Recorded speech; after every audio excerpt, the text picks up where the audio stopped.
How might we tell the story of two Atlantas in the same place where we can begin to see people, direct people's attention to education? The city is as it is because education is poor. When we see what's the state of Black education in Atlanta, it's poor. What's the state of Black people in Atlanta is a different story, right? Black people are strong and resilient. They've, championed the civil rights movement here.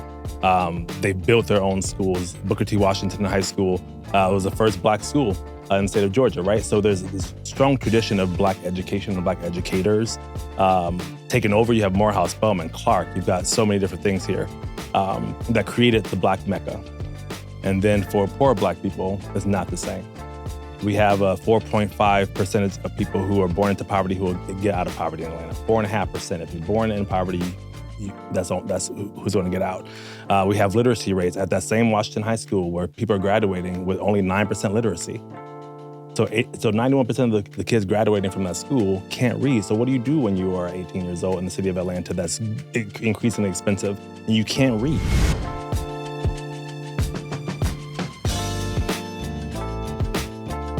So welcome back to the new Niagara speaking tour.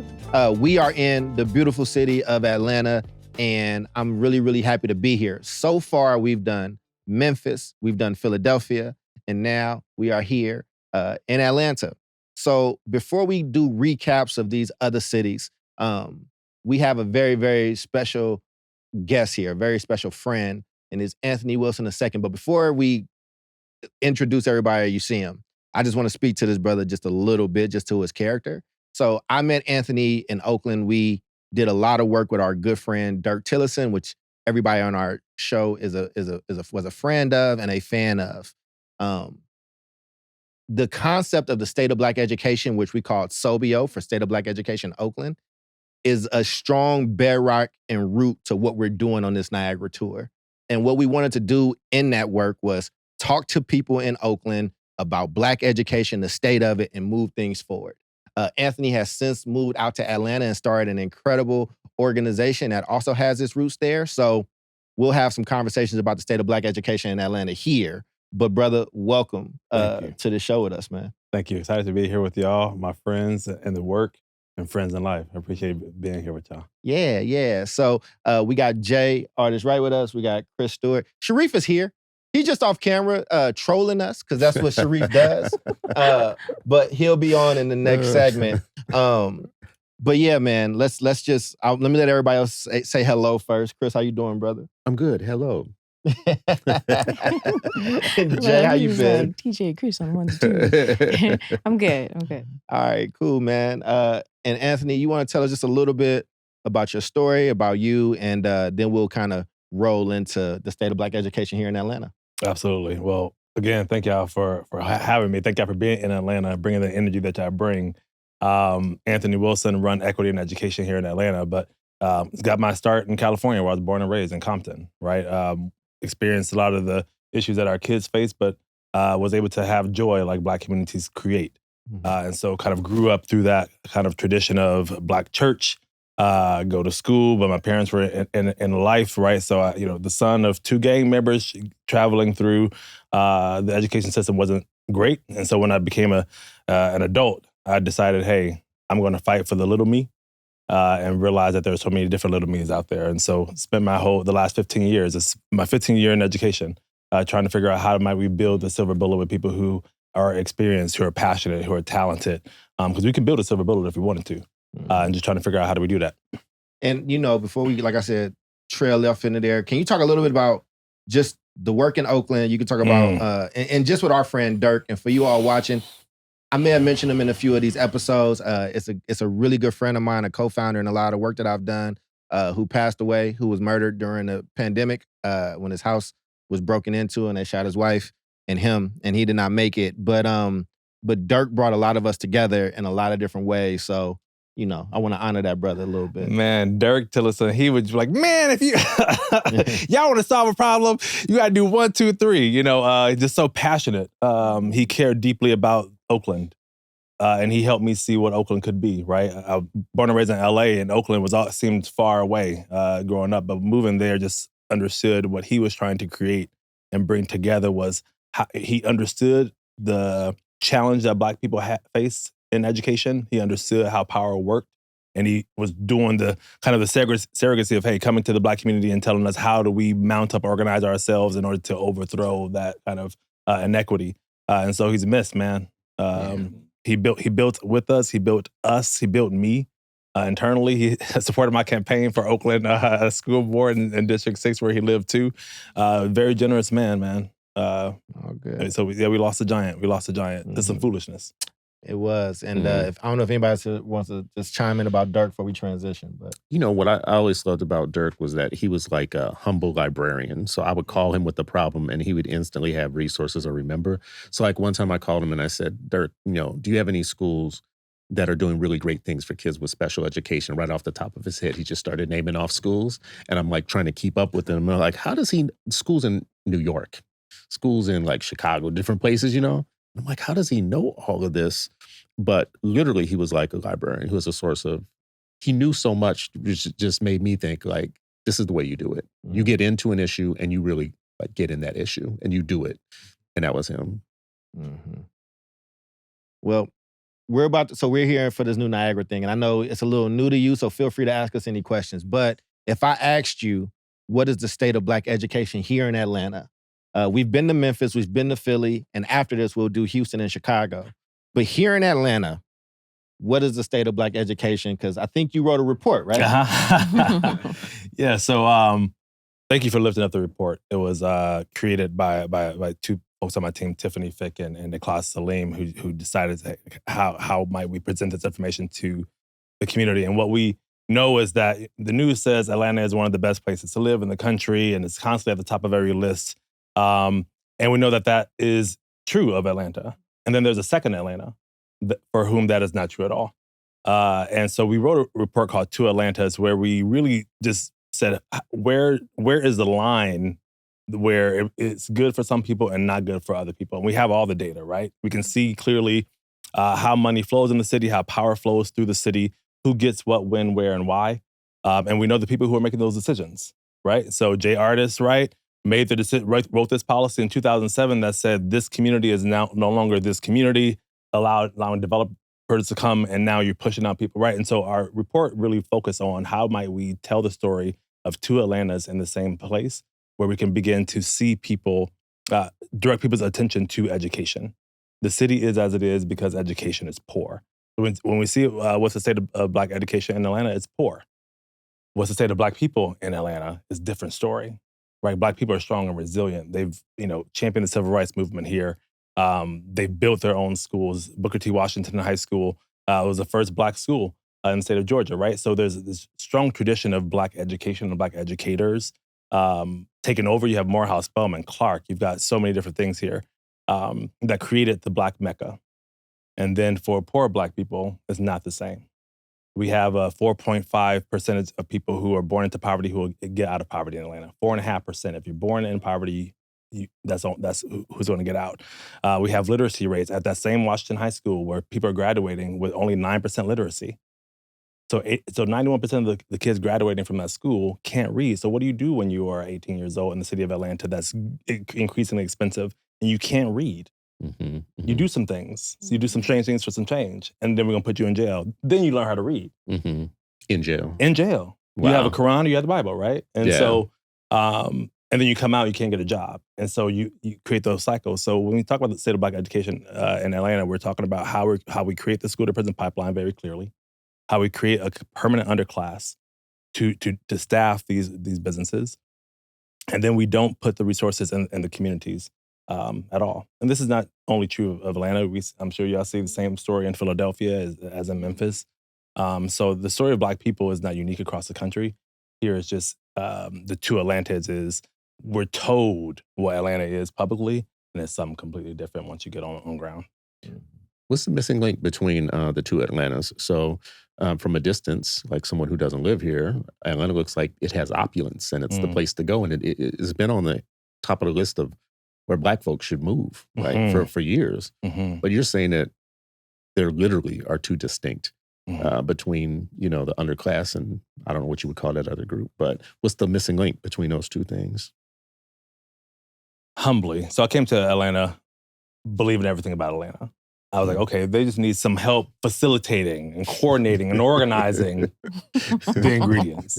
They said that they want it. And I'm gonna play my smaller part. Mm-hmm. And if I were to be honest, in the first few months of being here, I realized Atlanta is white-owned, Black operated. And the folks who are operating it are the elite. Mm-hmm. And then and a long time ago, a friend of mine, when I first got here from Atlanta, Doug Astro, was telling me, hey, Alabama fought for their freedom, Atlanta compromised, right? And there was a handshake, right, between Black folks and white folks about divvying up stuff. And when you think about the elite Blacks in Atlanta, who are carrying on the mantle and the legacy of the city, there are only so many resources that can go around to Black folks. And there's decisions that are made where you have a Black underclass, you've got a Black middle class and upper middle class, and then you have white folks. If you're white in Atlanta, you're not poor. It doesn't make sense for you to be poor here. You may be poor in rural Georgia, but you're not gonna be poor and white here. And so Atlanta says it's all the great things. It is. It's a great city. I love the city. But for so many people, it isn't. I want to go to Jay. Jay, as the person who is pretty much help build the new Niagara, who runs Freedom Coalition of Charter Schools, and then you hear this, and I know how much of a champion you are for education. When you hear about these two Atlantas, what role do you think education could and potentially should play based off what we heard Anthony talk about? I mean, one of the things that I continue to say is that education is the bedrock to economic mobility. The better education that you have, the better the chances are that you're going to be able to advance and have a good quality education, good quality of life. And so what you're saying is not surprising. I think you're right. We heard undertones of this in Memphis, probably not as blaring, but very true, that there's probably two Memphises, there's probably two Phillies based off of that nucleus of the core education that they experience. Yeah. And I mean, I think, Anthony, as we're having this conversation, I also want to just acknowledge we're having an Atlanta conversation with not a person here that was born in Atlanta. The reason why we've done the new Niagara, the reason why we're doing this is because we have a hard love for education and for that of Black people. And you can't have a movement like this outside of like the mecca of Black people here in Atlanta. As somebody who splits time between Oakland and Chicago, a ton of people from both of those places have made the move here to Atlanta. Atlanta is becoming a new frontier for a lot of people. So I wanted to acknowledge that, and I wanted to just acknowledge the respect that we have for Atlanta, the respect for Atlanta's culture. Atlanta does things differently. Atlanta does things the Atlanta way. Mm-hmm. I just felt like that's really important to say and acknowledge, right? Because somebody else may have pointed that out. So Anthony, we are here and we're going to be listening to clergy and educators and parents and students and community leaders like you.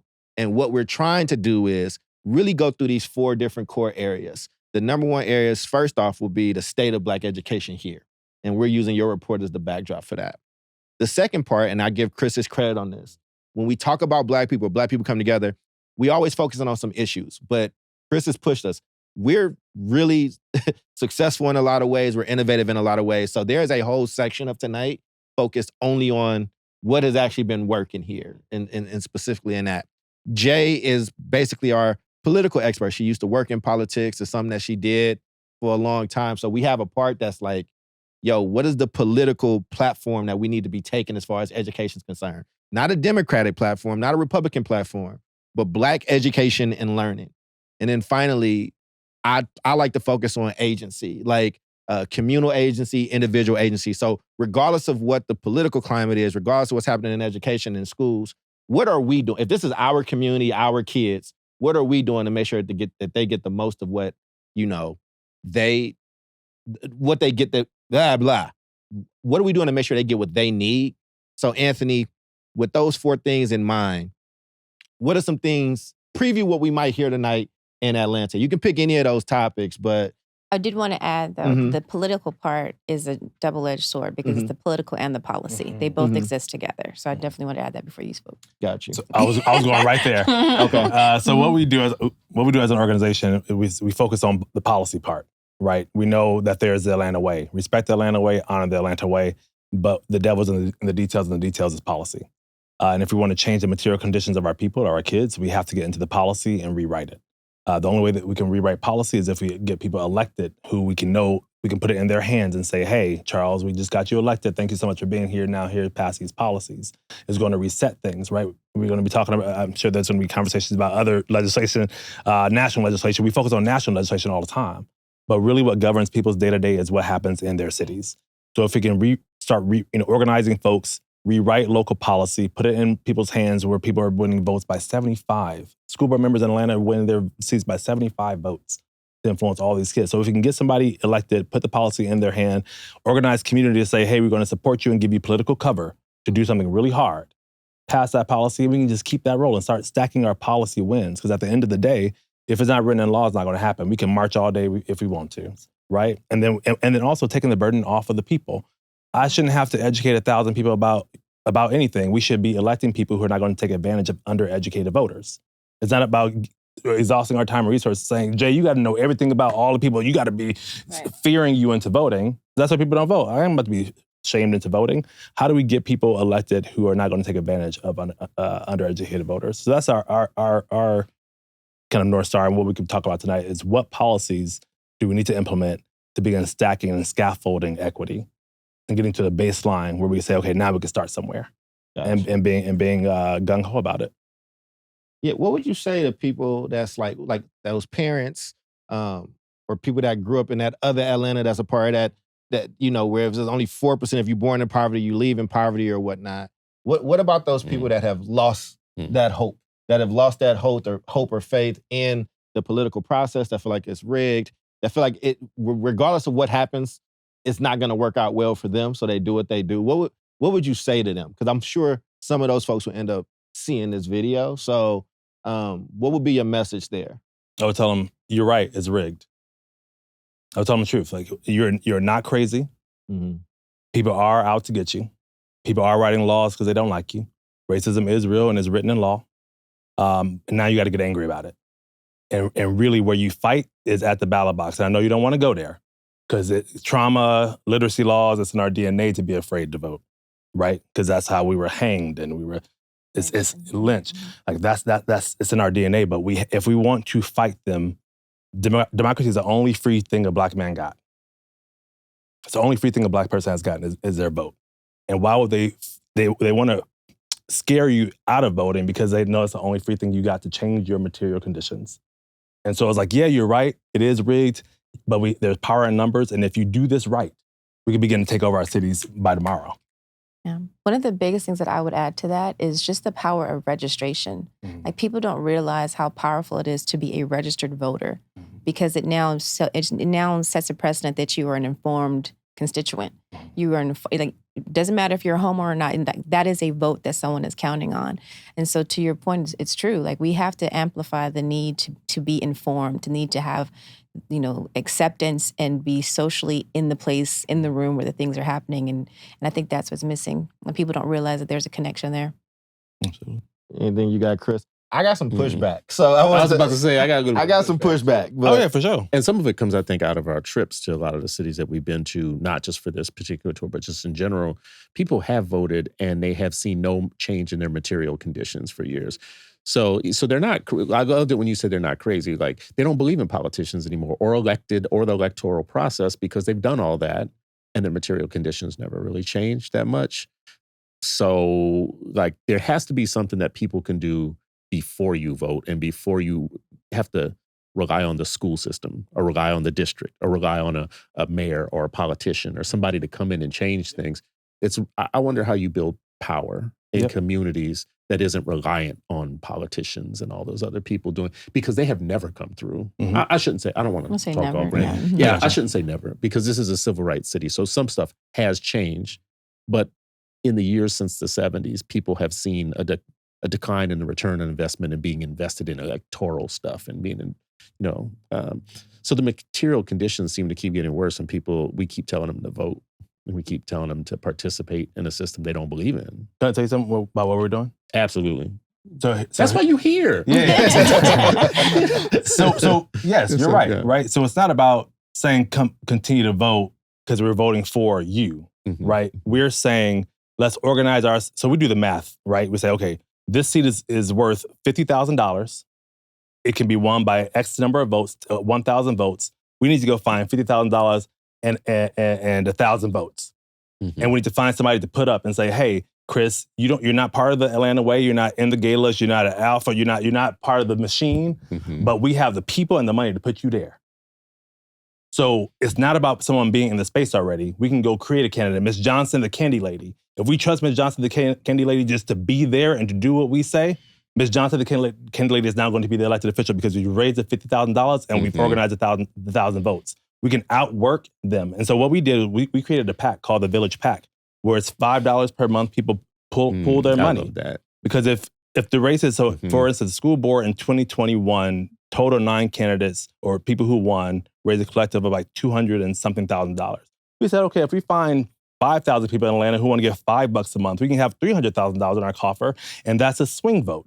So we have the vote, and we have more money than they do have. So now we can run who gets on that board. So I don't care if you've been waiting on your turn, daughter of civil rights leader, for 30 years to run this seat. We don't want you there because we know you're going to continue to do the same Shit.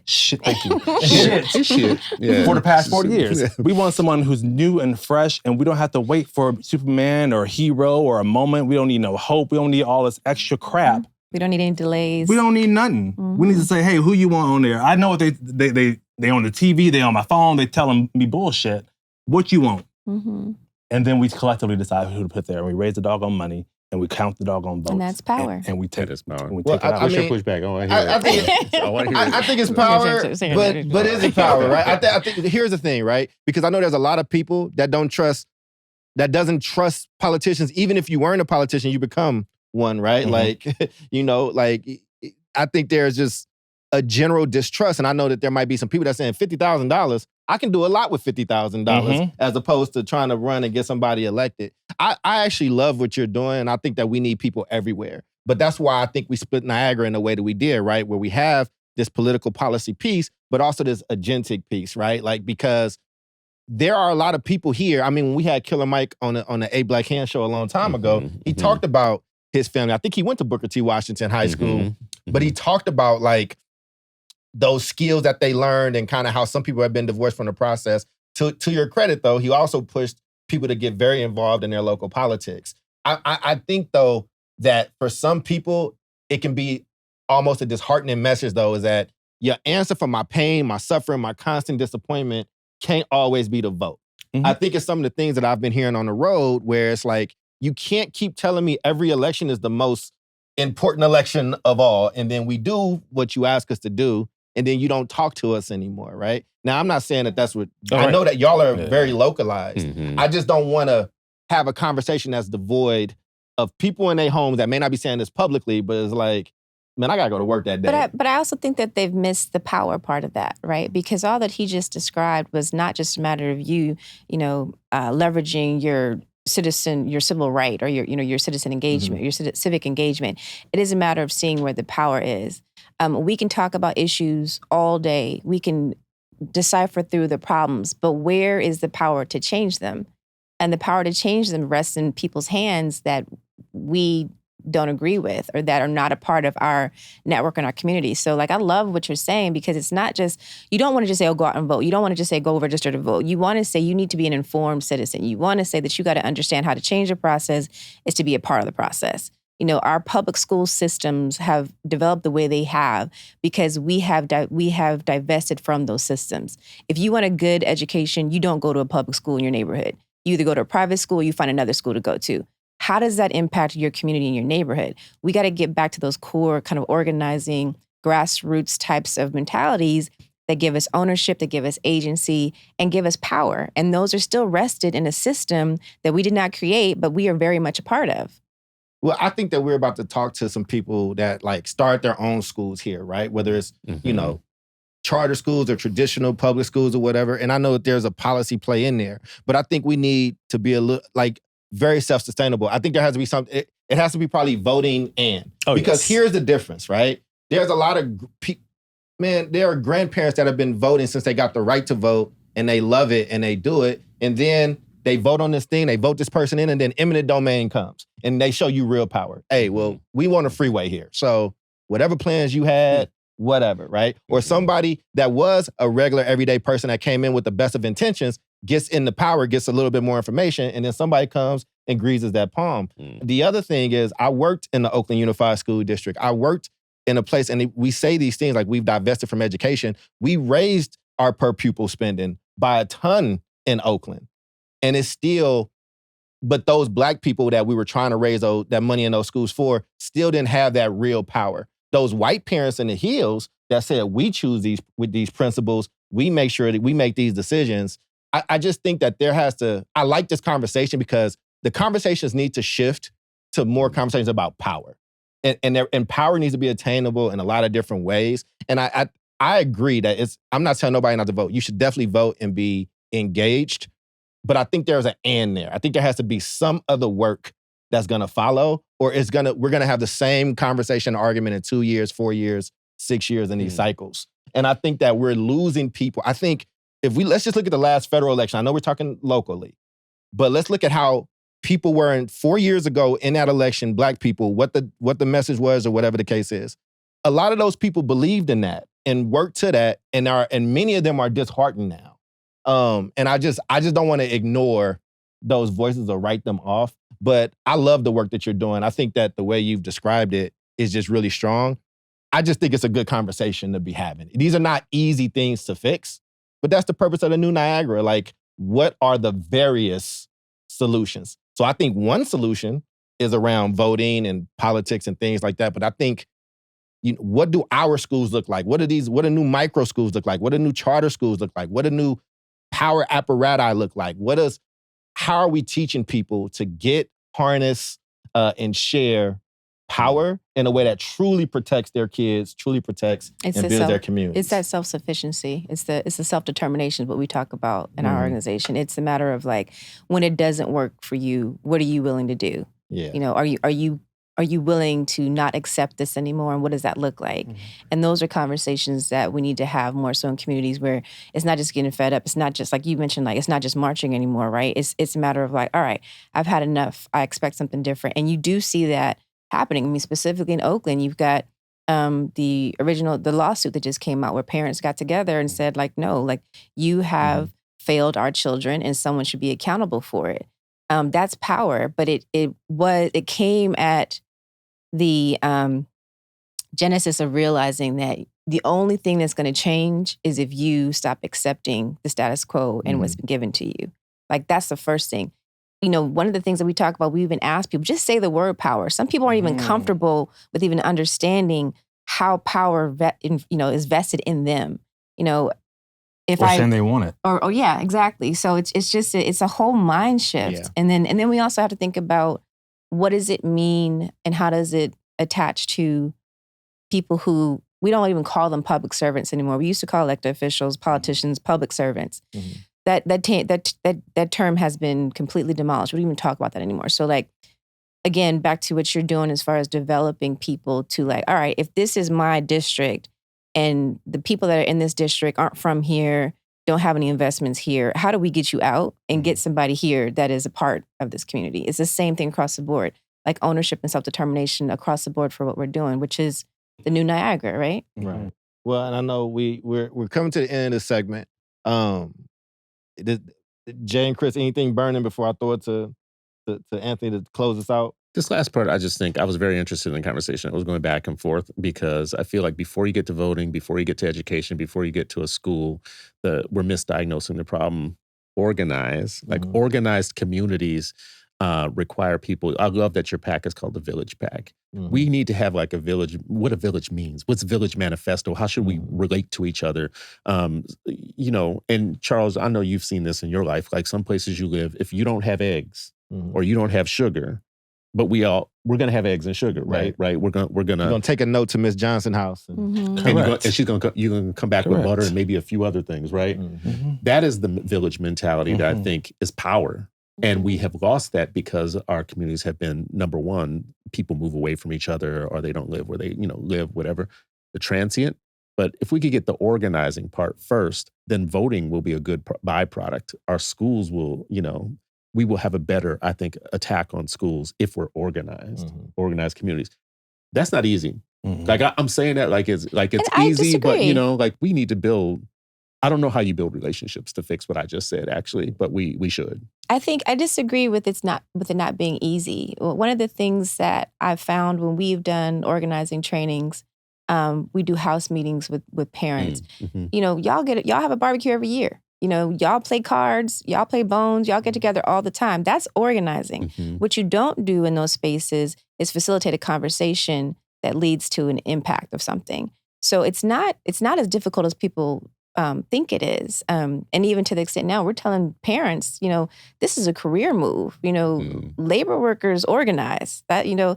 So it's just a matter of shaping the concept of association so that you can understand what does it mean when you can bring in 20 to 30 people in your house and sit down and grill and talk all day about whatever, do those same things, but now talk about something that's impacting your community. How do we get that, you know, stop sign fixed on the corner? Mm-hmm. How do we help the crossing guards at the school? Stuff like that. Well, I know we're trying to solve all of the Whole world's black problem. issues Yes, in this podcast. But Anthony, we loved having you here, man. You got Thank the final word. Take us out, man. I'm gonna sing the praises of the new Niagara. What y'all doing, going around and collecting stories is profound. To really connect the dots for people across the country to say, hey, we're not that different. How can we begin to just duplicate the same stuff everywhere? If the power structure that we said we know how to oppress Negroes in all these cities, we can reverse engineer that and do the same thing. And so I think the new Niagara is right on that cutting edge of that. And it's all about power, right? And never in the history of our country since I think the Civil War have white people have felt so bereft of power, right? They're fighting really hard to keep it. That means that it's almost in our hands. We have to organize ourselves in order to take it as they take it from us, right? And not be shy about saying, I want power. Because I'm gonna do something different with it. But I want it. Right. And I would take it from you like you took it from me. And being bold about that. When do black people get so lazy? I don't know. Right? We've been here before. Let's dig in our DNA and pull out that Rebel, pull out that Nat Turner, pull out that Harriet Tubman, pull out that Fannie Lou Hamer, pull it out of us and live and leave that forward. And so thank y'all for doing this work. And one thing, because I want you to promote yourself too, we got people in Philadelphia and Memphis. There'll be people in Houston, Chicago, and other people that watch these talks. And what if they want an equity in education in their place or in their town? How do they get in touch with you to share information? Perfect. Or to have you out there? Anthony Wilson, Anthony at edequityatl.org, EDEQUITY ATL on all platforms. Reach out. I want to build. I want to learn. I want to grow. I want to support. Throw some dollars at our candidates. Whatever we need to do to take power, I'm with it. Sounds good. We could talk about that village pack. Yes. And thank you. Welcome back to the New Niagara Conversation. We have our brother Sharif back with us. And right on time, Sharif, because Always. we are in Atlanta, but we haven't talked since Philadelphia. So one, thank you for hosting us. No, it's a pleasure. Family was out. I got in trouble by your daughter because I cursed. Yeah, you on bad accident. language. She was like, Uncle Charles is using bad words. I know. I got grounded by a She's little about girl. to call you out while you were talking. It's very Philly of her. Fatima was like, no, just wait. Stall him out, cuz. Stall him out. So, stall him out. But so far we've done Memphis and we've done Philadelphia and we're doing Atlanta tonight. But for you, man, what did it mean for you to have the new Niagara there? And, you know, what, if anything, stood out to you in those conversations? Yeah, I mean, I think there's always, one thing that's consistent is just community, right? Like coming together. I think the way that this is a false narrative about, Black people's commitment to education, Black people's commitment to community, children, all of that is so false, right? And this is just one more, example of that, like how people come together, respond, but also their investment and awareness, It's interesting, how they say like, Philly sports fans are very knowledgeable. I feel like that's the same way for Black parents in or around education, and that came about like just their investment, how they lead, moms, grandmoms, aunts. Even we had children there who also had voice and felt comfortable sharing. Here's my experience. Here's my perspective. So and I always love for y'all to be in Philly. So. That's not what people say about Philly sports fans. That is. I saw his face. He was like, this is supposed to be a truthful. This is supposed to be a truthful podcast that we had. That's not what they say. They say some things, but that's not it. There may be some random stories, but that's not really the essence of the Philly sports fan. I'm with you on the rest of what you said, though. Yeah. Do you want me to recap? So let me just recap some of the top line feedback that we got from these folks. So they talked about systemic barriers, that there were some economic challenges, like students, like poverty kept coming up in just different places in the role that played. A lack of accountability. This both came up in Philly and in Memphis, that they felt a lack of accountability on the part of their like leaders, which kind of came up in our last talk with Anthony a little bit. They talked about there being a general political disengagement. They were just there was a mistrust of those politicians and a need for authentic engagement. I think one of the things Philadelphia was really loud and proud about is authenticity. They don't like fake people. And they recognize it and they see it out. They talked about some successes. They talked about their vocational and technical trainings and, mental health and things like that. So I think Voc Education, I saw them in the groups that I had, vocational options need to be expanded, kept coming up in some of mine. Just people being able to get jobs and work was like a real thing. And so, what are some other highlights that you all might have had or that you heard people saying? Let's start with Jay, and then Chris, you're on deck. What were some things you heard in Philadelphia that we need to kind of carry forward? I mean, I would piggyback on what you just said. I was very surprised with the vocational education training and how they want jobs. They want, which will probably resonate with the entire country, but they were very specific about opportunities to have a direct connection with being educated, investing in my community, being able to self-sustain myself and grow and do something based off of having a trade or something that would allow me to work and mobilize myself. So, Chris. I mean, that was my big takeaway too, just like education that leads to something. And I think one of the interesting things from the places that we've been so far is that is the most common thing I hear is jobs. Is this going to be a way out to something? It's going to be a way out. In the education world, we talk a lot about like AI and micro schools, and like we're getting real fancy with the things that we want to propose. And a lot of that, I think, just be very honest, is funder driven. But I think like when you actually sit down and talk to real people, they start saying stuff that's very practical. Our kids need to be safe on their way to school. Safety's number one. Right. Number one. So this is like Maslow's kind of like educational. We're up here talking about like all these things, right? And they're saying our kids need to get to school safe. And when they get done with high school, they need to be able to do something. Like they need to be able to get a job or go somewhere, or else you're just not talking about much. And I saw that there. I do want to call out too the Philly stop. We were in a school with a Black school leader, and the school founder was there, and grandmothers and people that we know were there who will come at the drop of a dime when it comes to education of children. Absolutely. And will give you the last in their pocket. And then we had children there watching you for your language, right? So accountability. we had accountability Yes. and multiple generations. So we had this multi-generational Black-owned school that it was beautiful. Just that the whole kit, the whole setup there, I think is the solution. I was thinking about my writing partner, Kamar. Y'all have met Kamar.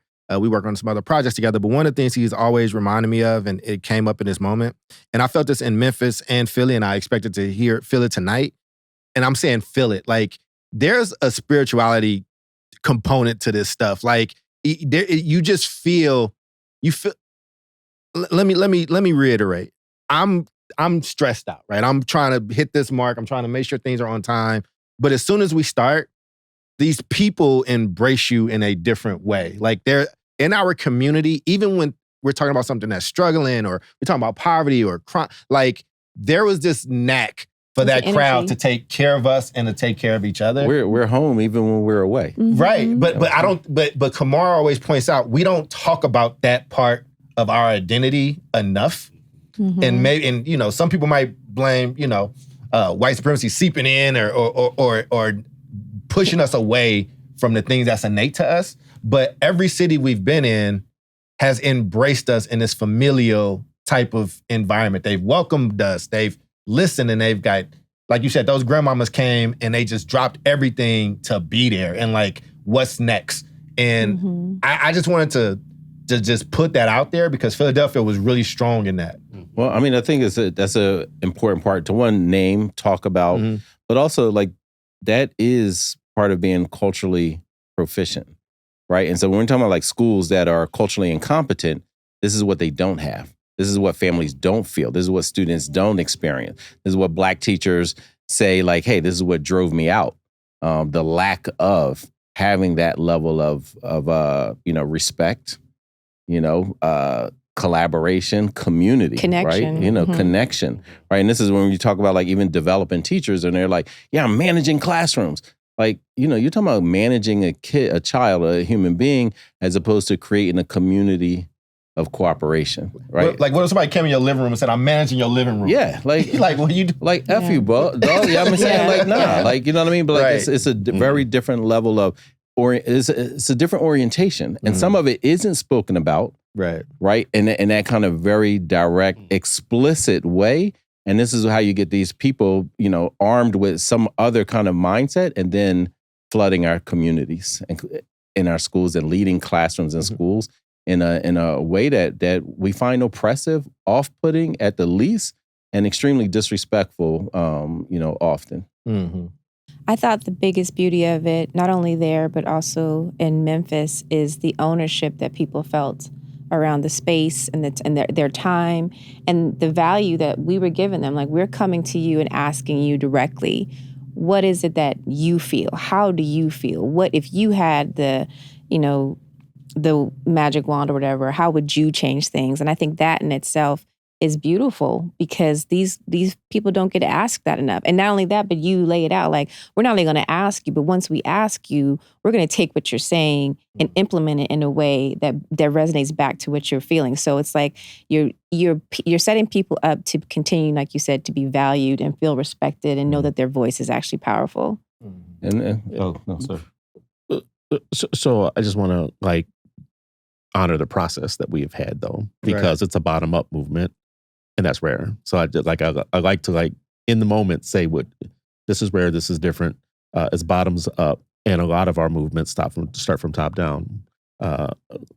We tell parents what they think. Far away. We tell parents, far away, far from where they are. We tell them what they think or what they should believe in the way that you have set this up, and talking to people first, and then taking that information and making that research, right, and getting that up to people who don't hear those voices enough is a great process. That's like a great process. I mean, it has to be, right? And you mentioned this in our last talk with Anthony. Like you said, there are new things that's driving different types of innovation, but you said a lot of those come from funders.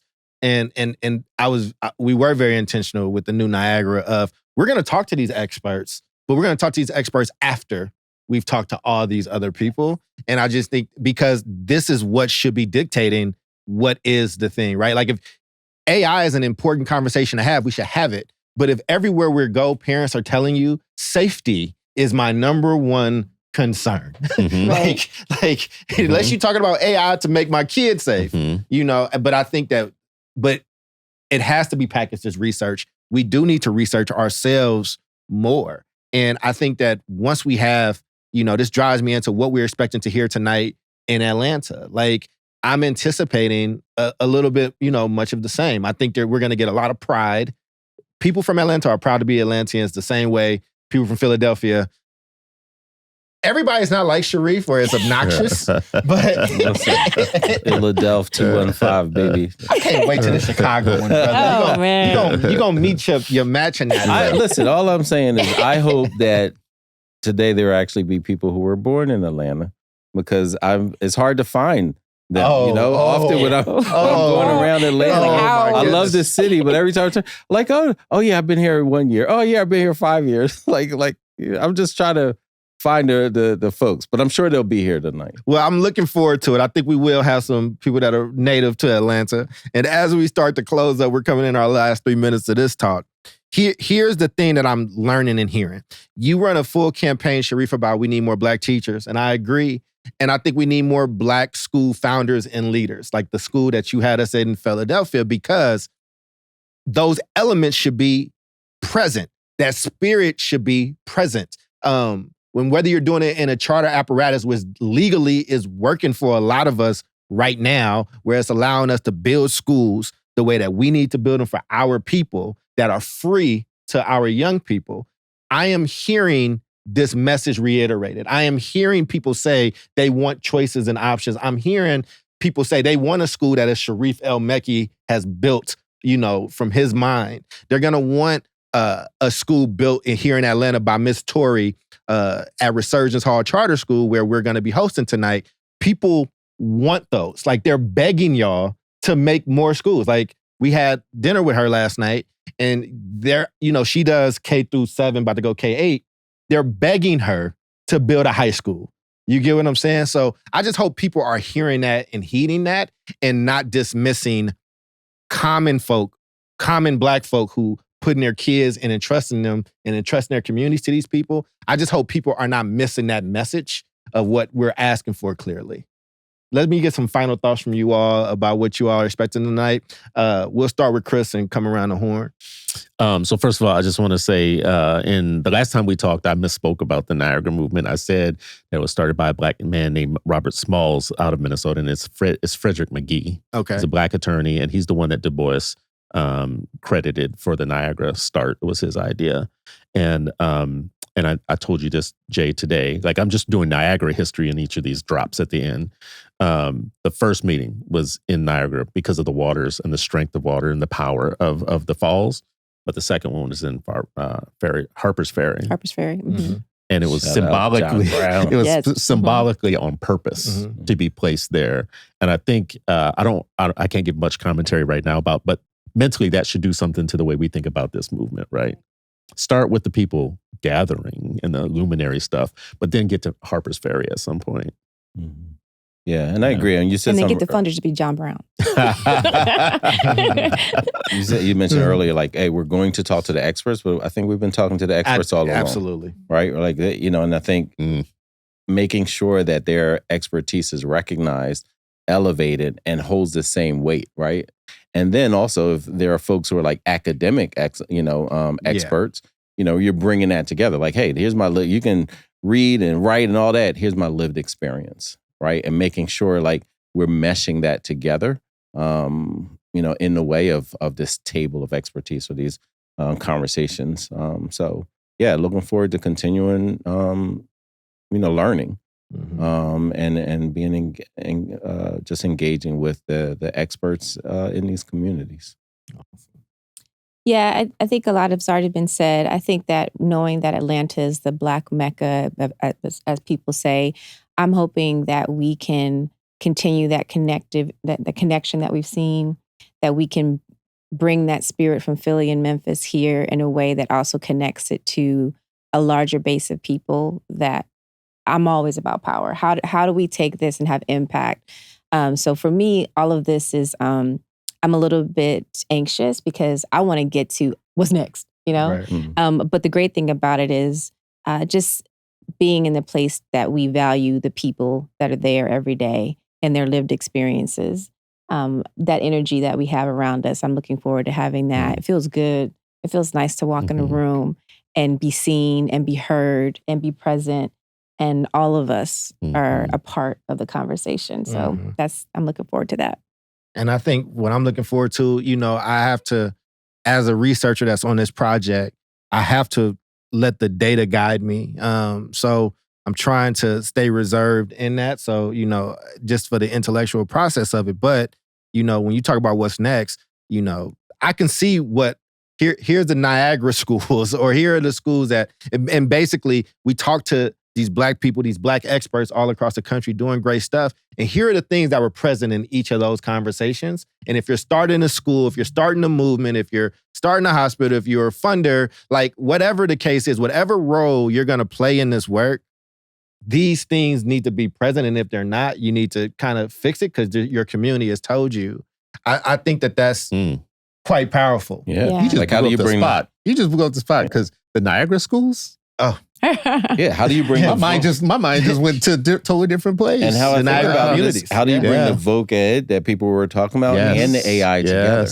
Right. Because back in the day you had voc ed, but you couldn't actually go start your business. Right. Right. Because they didn't teach you how to business plan. They didn't teach you how to market. They didn't teach you all those things. It was just like, oh, here's a car, you're gonna work on it. Here's an oven, you're gonna bake. But no, suppose we actually think about like, okay, how do this entrepreneurship piece of it, this ownership, this power, that piece, which was also prevalent in Black communities back in the day, right? Like the entrepreneur spirit, people own their stuff, whether it's land, whether it's business, whether it's schools, right? That is a part, I think, a big part of like what we're hearing as well, which would be in Niagara schools. You see how he just he hit on something. We should keep this as a goal. Like, we're going to learn a lot in this process, and that process should, I think, end up with, if it's what we really want, it'll end up with us owning the means of education.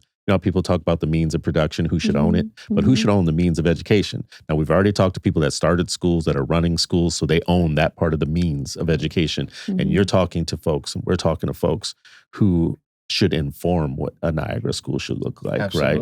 This is the business plan starting from the grassroots. I agree. It's beautiful. And I think the last part that I was going to say. I know, I'm ready to be president. And the last part I was going to end on myself. What was the significance of Harper's Ferry? Because when we were starting this, I looked into Harper's Ferry, and I want to continue to look into it. But I think there's a role for everybody to play in this movement. I think we have put Black people at the forefront. We have had these people, but even if you're not from that community or not Black, there's a significance to Harper's Ferry. And that's where you have your funder meeting. Because if you're saying that you're down for this cause, you're down in this type of way, we'll go to this place and you have a very strong, example in John Brown, where John Brown was fed by Black people. He was amongst them. There was actually the person who funded John Brown was a Black woman out of I think California. She kept it quiet, but she funded him to be able to kind of go off and do the things that he did. We are kind of doing that, right? If funders or partners or whomever, you are getting fed by this base of these Black homegrown experts on this joint. You do that conference in Harper's Ferry, and then you say, match that energy. I think that you would be really surprised at what we can create together as this research continues to unfold. But we're going to have a good time here in Atlanta. Atlanta, we love you. We will definitely talk to some Atlanta-born people later on just for Sharif. But thank you all for being a part of Niagara, the new Niagara movement.